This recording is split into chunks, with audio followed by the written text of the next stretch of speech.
On a special Thanksgiving episode of Locked On Sunbelt, we talk about this weekend's feast, Troy and Southern Miss. Can the Golden Eagles find that defensive edge once again to play in the Sunbelt Championship? It's Locked On Sunbelt.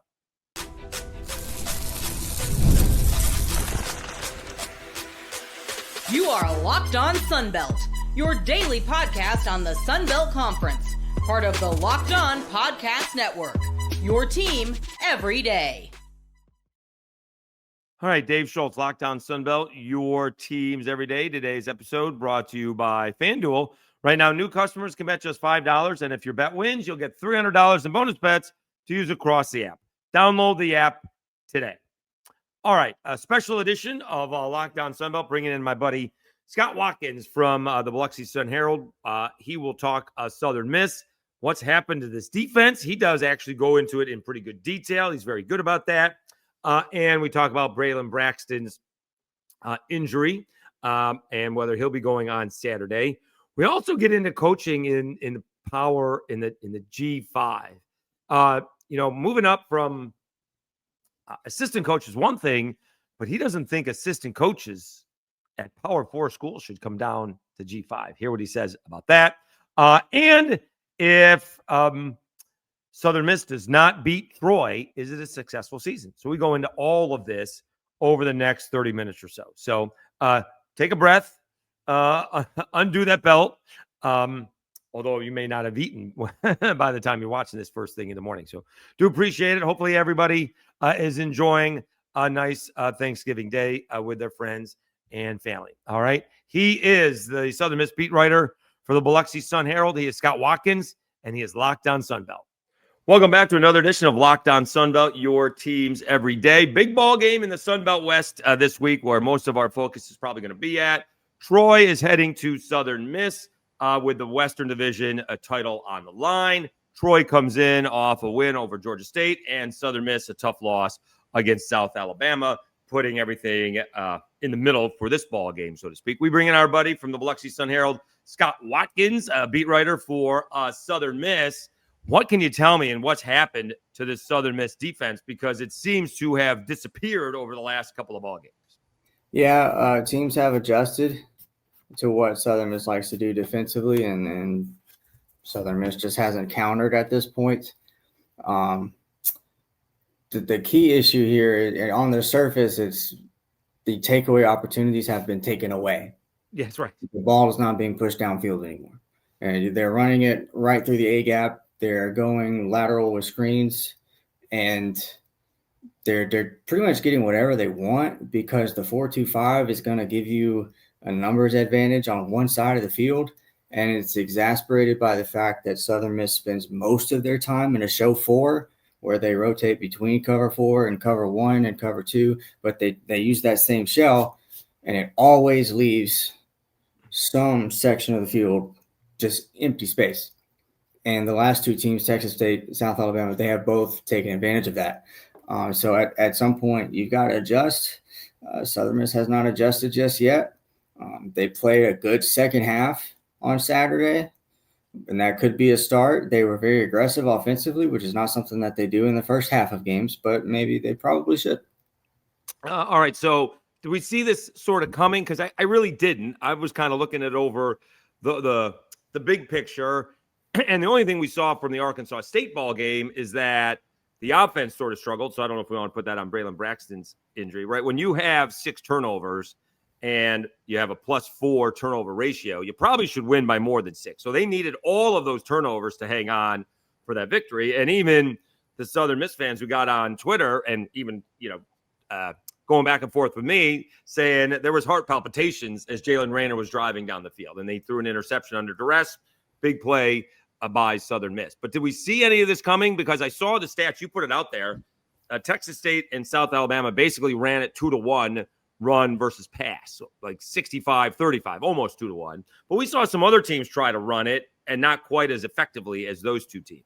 Yeah, Jacksonville State was really the only other one that kind of followed the same recipe. I don't know if I'd have to go back and watch that game, but maybe they have a good run game. Maybe they just didn't time it up well. I do know that they fumbled twice in the first half, and that's that's not going to help you out a lot. And Southern Miss, they were very efficient on offense that day, so they jumped out ahead. But yeah, they just run the ball. And really, I would say it's not shocking that it's happened because that's been an issue from week one when Mississippi State got whatever it wanted on the ground. Anytime anyone has ran the ball this season against this defense, they have found success. It's not hurt Southern Miss because for the majority of the middle of the year, they were putting 20 points on the board within the first 20, 25 minutes of the game. And now you can't run the ball, you got to throw the ball. So now you're in this situation where you're falling behind, and it's working out the exact opposite. It's playing directly into Southern Miss's weakness at this point. Talking to Scott Watkins from Biloxi Sun Herald, Lockdown Sunbelt, your teams every day. So I'm not a big fan of those, 3-3-5 or 4-2-5 defenses. It's just kind of trying to put everything in front of you. There's the theory behind it is, you're either going to turn the ball over, like it has been so often against Southern Miss, or you're going to get a penalty on your own just to be able to go down the field in college for the most part and do 8-10 play drives on a regular basis is not going to happen. That's the theory, at least. That's what I think the theory is behind it. But it doesn't really bring the pressure, which, puts the duress on the offense, which Southern Miss had been good at that. Has it just been that they're, like you said, they've just been playing this bend but don't break defense, and because they haven't forced any turnovers, they keep on breaking? Yeah, I mean, they have been all season long. And at this point, when you're not giving yourself an opportunity to create a takeaway, they're going to finish the drives. And that, like you said there with the 4-2-5, I mean, you've got weaknesses there, and that's what's being attacked. It requires an elite edge to run because you're not generating pressure from linebackers. You're going to be, all your pressure is going to be delayed. It requires an elite nickel, which they have, but you've got to cover a lot of ground right there in the middle of the field. And they're not doing that very well. Now, against South Alabama, they did not have their Mike linebacker. And obviously that was a big issue because they chewed up a ton of yards right down the hash marks. So hopefully, they'll figure it out for their sake against Troy. So a lot of times, coaches all the time talk about complementary football. And maybe we can look at the Texas State ball game where the offense did nothing. But in this game against South Alabama, it was really the defense that could not set the tone. The offense didn't help out by, I think, like punting their first 3 drives. But, they did get a couple of stops. I would tell you that South Alabama stopped themselves. They should have kicked it twice, once for an easy field goal and punting it away. But nonetheless, every time the defense needed to stop, they just could not get one. It was 14-0. They made it 14-7 because they got the stop in midfield. Again, I think South Alabama should have punted. And then South Alabama went right down the field again and scored another touchdown. Is there adjustments to be made in the ball game? Because we see JMU makes those adjustments, right? They give up points and yards in first halves. And then, they had 4 or 5 straight shutouts in the second half. Washington State had, about 150 yards or so, or had actually 226 yards or so in the first half and had like 79 in the second half. So they're making adjustments. What are you think, possible adjustments that Southern Miss needs to do? Or is there just no adjustments? They just want to do what they do better? That is something, obviously they use their timeouts specifically for defensive adjustments. They save them for those moments. And against South, I think they emptied the clip in the first quarter. And it just did not matter. You didn't see a whole lot of anything change. So whatever adjustment is going to happen, that needs to happen, it's got to happen during the week. Because they're not figuring out in the timeouts. They're not figuring out at halftime or during the breaks. You got to figure it out this week. Interesting. All right. We're talking with Scott Watkins from the Biloxi Sun Herald, beat writer for the Southern Miss Golden Eagles. All right. Any update on Braylon Braxton? And did the injury get worse? Because I know he came out against Arkansas State. He finished the game against Arkansas State and then didn't play at all against Texas State. And obviously he was hindered. I'm one of those guys that I think that's a reason, not an excuse. I think if he is healthy, the offense probably is a little bit more effective. Give it up to him, coming back in the second half and making it a game. What is the update, if any, on Braylon Braxton? They're going to be pretty quiet on that, other than, Charles Huff. He's going to say Braylon's fine. And he's going to start regardless. So I don't know if he's going to be 100%. I didn't look 100%. After the game, Huff says, he's fine. You play all these snaps, you're going to hobble away. No, he was definitely feeling it. So yeah, I think Braylon's going to start on Saturday. Won't be an issue. Does he have any eligibility left? I don't think so. Okay, he's done. All right. Although I guess anybody and everybody can threaten to sue the NCAA, and all of a sudden you can get an umpteenth year of eligibility. Could try that. All right. All right, let's take a time out. We'll come back and continue our discussion with the Sun Herald's Scott Watkins. We talk about Southern Miss and is the sky falling? According to Charles Huff, it is not after 2 blowout losses. And what about not only G5 guys taking Power 4 jobs, but what about Power 4 coordinators coming down and taking G5 head coaching jobs? Hear what Scott has to say about that. I'll tell you about that after I tell you about FanDuel.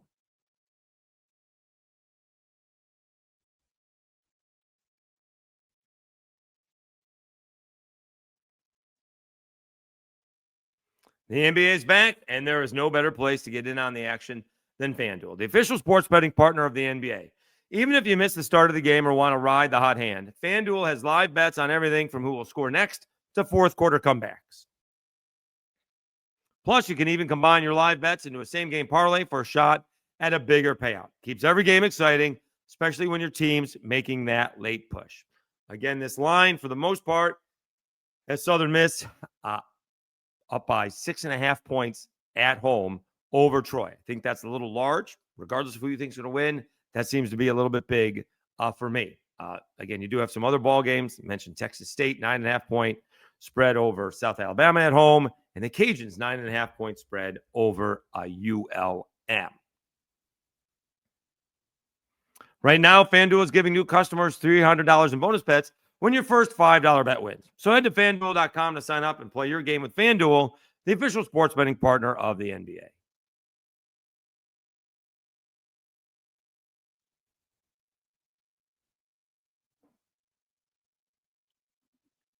All right, Dave Schultz, Locked On Sunbelt, your teams every day.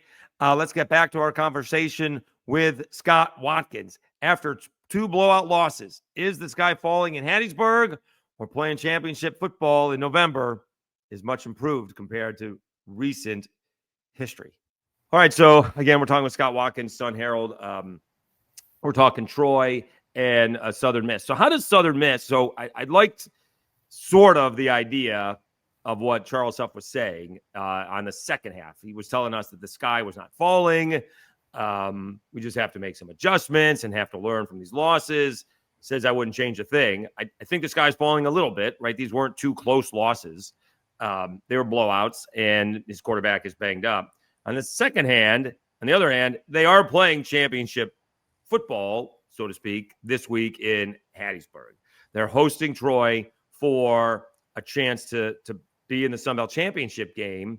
How is the fan base taking that? Because, I mean, you have a chance to go from 1-11, right, to playing for the Sun Belt Championship game. At the same time, you could finish the season in a 3-game slump, and you're still going bowling, and you're not 1-11, but obviously you didn't reach the heights that you thought you were going to reach.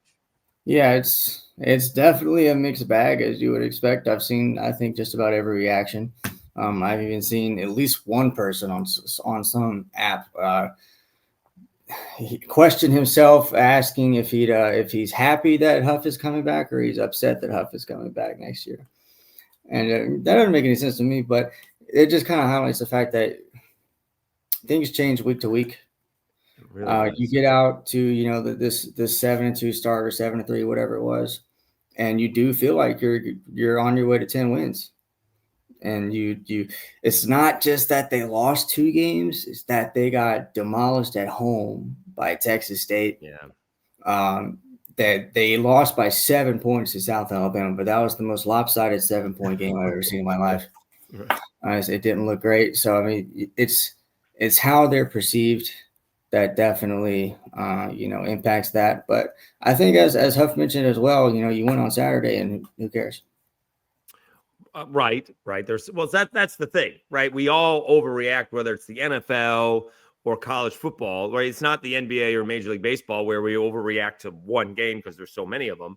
There's only once a week. And, I just love what some of these coaches have done. Mike Desimo has done a tremendous job in season, right? That could have absolutely, completely fallen apart. They could have been looking at an 8-9 loss season. Instead, they're going to play ULM with a win. They go bowling, right?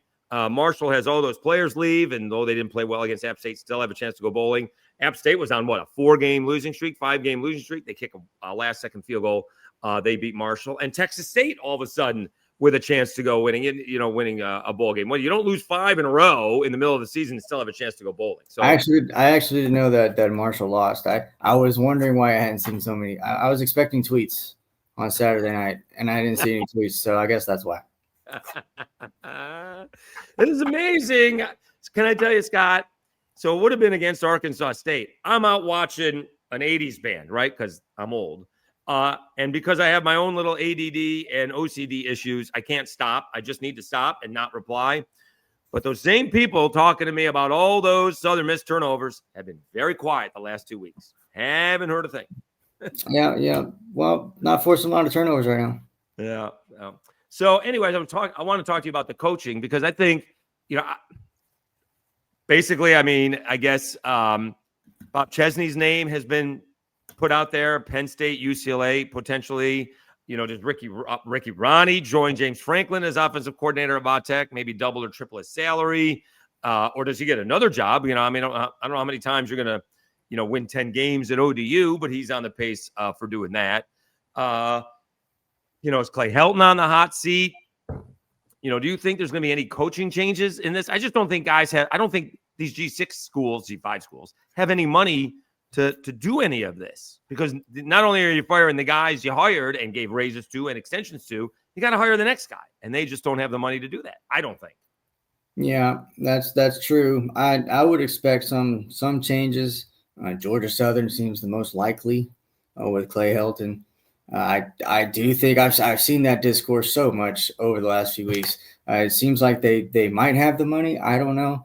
It doesn't really matter all that much. He's gone either this offseason or halfway through the next season. I think you're going to see change, but I think at this point, when it comes to head coaches climbing up that ladder, I think the ladder has changed. I think the steps have changed over the last few years. I don't think you go from the Sun Belt to really any power conference team, head coach to head coach. I don't think that happens anymore. I think you're either going to take a coordinator job or you're going to step in between and land at South Florida when Alex Golesh goes up, something like that. An American job with a lot of money to spend, Memphis, right. That's more likely. Do you think Billy Napier ruined that for everybody? Is that the Billy Napier effect? Possibly. Yeah, I know Florida fans do not want anything to do with Sun Belt coaches anymore.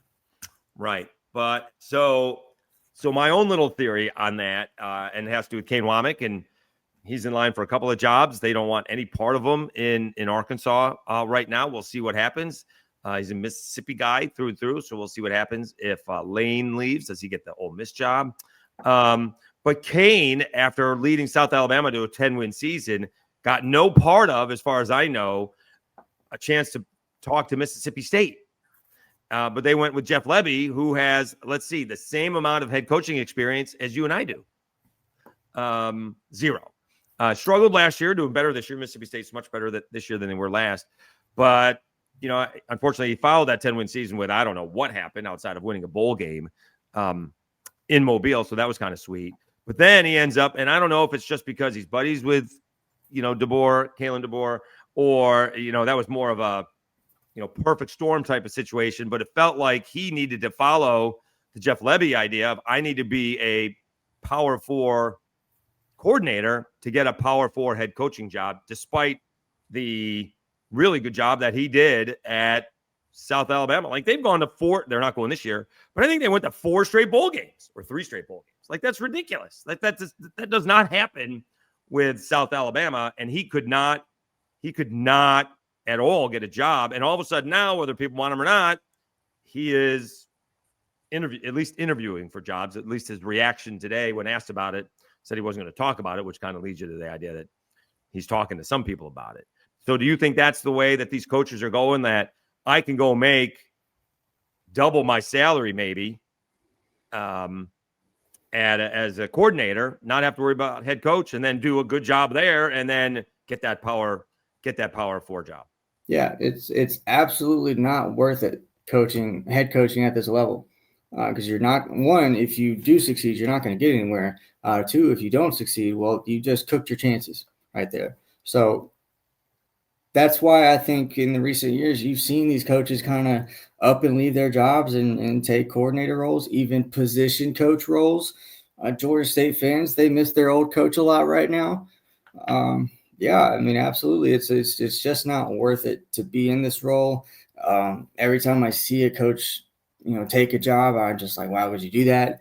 When Jared Parker took the Troy job, why would you do that? That was dumb. You should stay at Notre Dame and build your way up there. But that's the find that you have to make in the G5 now. Someone who's willing to do something stupid. Well, yeah, these guys want to be head coaching experiences, but maybe all of this has kind of changed, like you said, right in front of them, because that's not the way it used to be. You used to be able to go from this kind of head coaching job with success and get scooped up, because nobody really knows who Jeff Levy is, right? Or for that fact of the matter, I guess we knew who Alex Golish was, right? He was the offensive coordinator with Tennessee, but he really wasn't calling the plays. No, yeah, it's definitely not like the old days. You saw when Neil Brown was succeeding, when that's right. Scott Satterfield was succeeding. You knew it was a matter of time, and they both went. They both got picked up. So that just doesn't happen anymore. Eli Drinkowitz, same thing. Yep. Exactly same thing. Let's take one more time out. We'll come back and wrap up our conversation with the Sun Herald's Scott Watkins. If Southern Miss loses, is it a successful season in Charles Huff's first year in Hattiesburg? We'll do that right after I tell you about Omaha Steaks. The holidays always feel a little bit easier when you already know the perfect gift. And Omaha Steaks makes it almost too simple. Whether you're treating yourself this season or sending something memorable to family and friends, Omaha Steaks delivers handcrafted perfection right to their door. And this week is the best time to jump in, because their cyber sale is here and the deals are huge. I've given Omaha Steaks as a gift before and received them, and the reaction is always the same. Excitement when the box arrives, even bigger smiles when everything hits the grill. The quality is exactly what you hope for. Incredible tender steaks, rich flavor, and meals that make hosting or weeknight cooking easier. And the variety is underrated. Steaks, burgers, comfort meals, sides, desserts is one of those gifts that truly fits anyone. Honestly, it's the kind of gift that brings people together, and you don't need to guess anyone's size. Save big on unforgettable gifts with Omaha Steaks. Visit omahasteaks.com for 50% off site-wide and an extra 20% off favorites during their cyber sale. And for an additional 35% off, use promo code COLLEGE at checkout. That's omahasteaks.com, promo code COLLEGE. Terms apply. See site for details.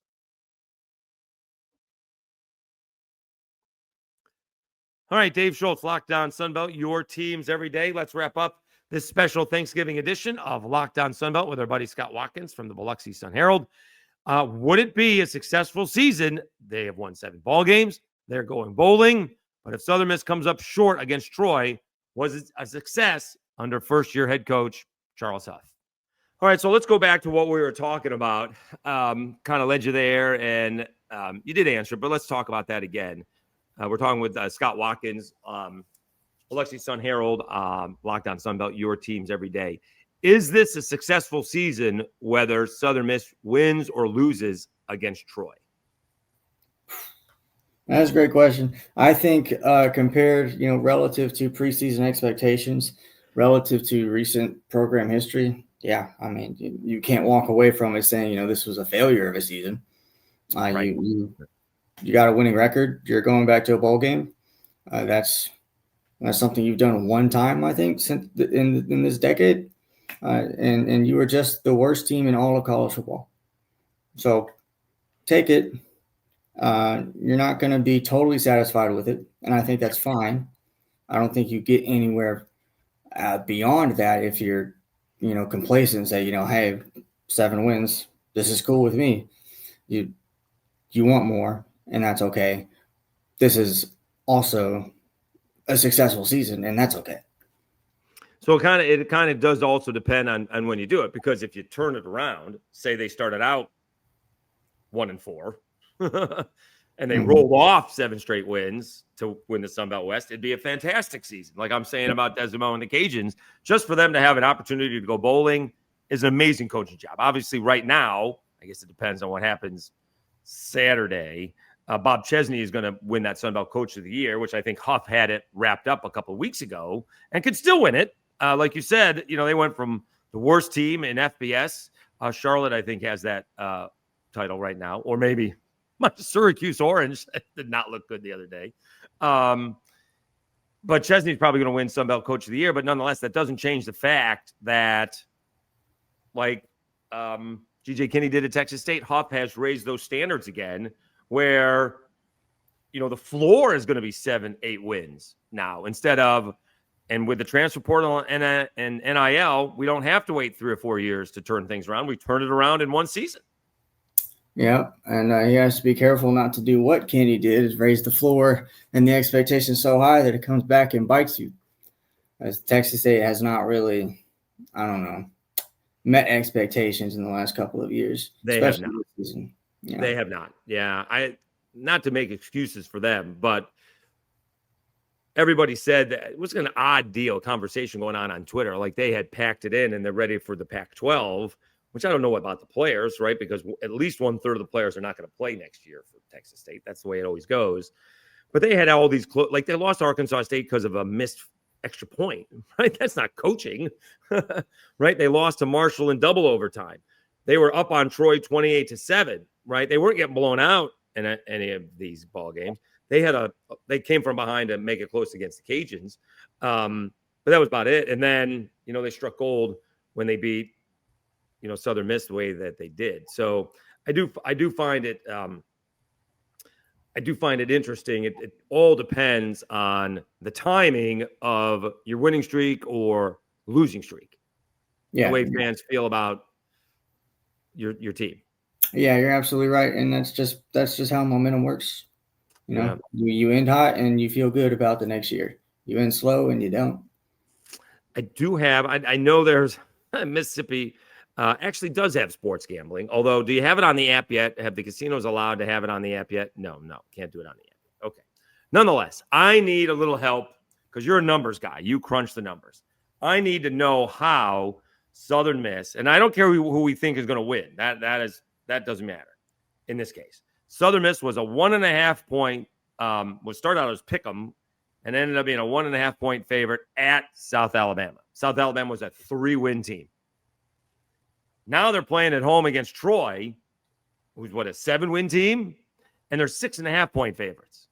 Can you explain that difference to me? Because that makes no sense. Like they should have been like 5 or 6 against South Alabama, and they should be 2 or 3 against Troy.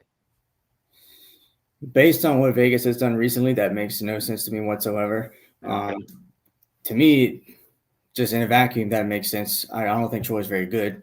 And you come to Hattiesburg, and Southern Miss has shown you what the ceiling is, and that it's a team that has a potential to blow Troy out of the water. So you've got that going. But also South Alabama was a team that you felt like, you could beat this team by 20 points at least. Yeah. So that's why Vegas sees that. I don't know. Vegas has appeared to know things the last couple of weeks when it comes to Southern Miss. So I don't know what you're alleging. I don't know what you're thinking. Maybe it's something on the Troy side. I mean, they did struggle with Georgia State. A little bit, yeah. I mean, a little bit. I mean, Goose Crowder still threw for over 350 yards. I mean, if Southern Miss is going to play that soft defense again, I don't know if they're inviting. Where did those yards come from? If he's throwing downfield, then Southern Miss is salivating right now. They can get back at it. Okay. All right. So do you think – so that's interesting. I always wonder on how game plans go. We're going to do what we do well, or we're going to attack their weakness. So do you think Troy is going to see your numbers? Well, obviously they know your numbers, right? Or they know the numbers. So do they go at Southern Miss's weakness, or do you think they stay with their strength? Troy, I think they're probably going to establish the run first. That seems to be their MO for the most part throughout the year, but that's largely because they've had Tucker Kilcrease as their starting quarterback, and he throws like a backup safety. But now that you have Goose in there, I don't know what they're going to do. If they're smart, run the ball, screen it to Ra Thomas, and just stay on the line of scrimmage as much as you can and hold the lead or keep it close. All right, we'll wrap it up here with Scott Watkins, Biloxi Sun Herald beat writer for the Southern Miss Golden Eagles. All right, quickly, JMU, do they have a shot to get into the playoff? Because I don't know how they get in the playoff if it's Tulane versus North Texas. If Tulane wins, they're going, and I presume if UNT wins, they're going. Yeah, it's a long shot, but I think the odds are there a little bit. I wouldn't take them. I wouldn't put my money on them. But it's a tough situation. You're gonna need something weird to happen. If the committee likes to do the old what they were talking about with Ole Miss, if Lane Kiffin leaves, are they gonna bump Ole Miss down a little bit? Well, what if John Summerall leaves? And they lose or they win, and then he leaves. Where do you go after that? So a lot of things to consider. Yeah, I would be really interested. I'm just going based on history more than anything else. I really haven't watched Texas Tech, but I'd love to see the G5 school against Texas Tech or a Lane Kiffin-less Ole Miss. I don't know. Texas Tech is going to throttle anybody they face. That defense is stupid. Okay. All right. That's a murder waiting to happen. I'll be honest, I have not watched them as much, but that's just this year. And it would be interesting to see what happens if Lane Kiffin is gone from Ole Miss. Yeah. Mm-hmm. Although the longer this goes, the more opportunity, because everyone thinks he's leaving. I think the longer it goes, the more chance he's staying. It's very odd, this whole drama. I love the coaching carousel, but I mean, I think he's gone, but the way that was handled last Friday. Yeah, this is the weirdest coaching whatever that I think I've ever seen. Yeah, and we're waiting just for that domino to fall. James Franklin has fallen, but as soon as he falls, then we're going to fill Ole Miss. We'll see, like you said, John Summerall at Tulane, who goes to Arkansas, and then who fills South Florida. I mean, that one domino is going to fall, and not to mention we're going to have Black Monday. Any other coaches are going to be let go. If there's anyone else, that's going to happen Monday as well. Yeah. Over the next 14 days, I think a lot of coaches are going to be hired. That'll be a lot of fun. All right, Scott Watkins, what are you writing about this week? Talking about Troy and Southern Miss. I'll just be posting stuff on Twitter because I'm going to Thanksgiving and I'm going to eat, and I'm not going to write anything. You're the best. All right. Are you covering the game? Yeah, I'll be there. I'll be at the game. Okay. All right. We appreciate your time. Thank you so much. Talking Southern Miss and Troy and a lot of Golden Eagles. Scott Watkins from the Biloxi Sun Herald. Happy Thanksgiving, my friend. Enjoy the dinner. Thank you.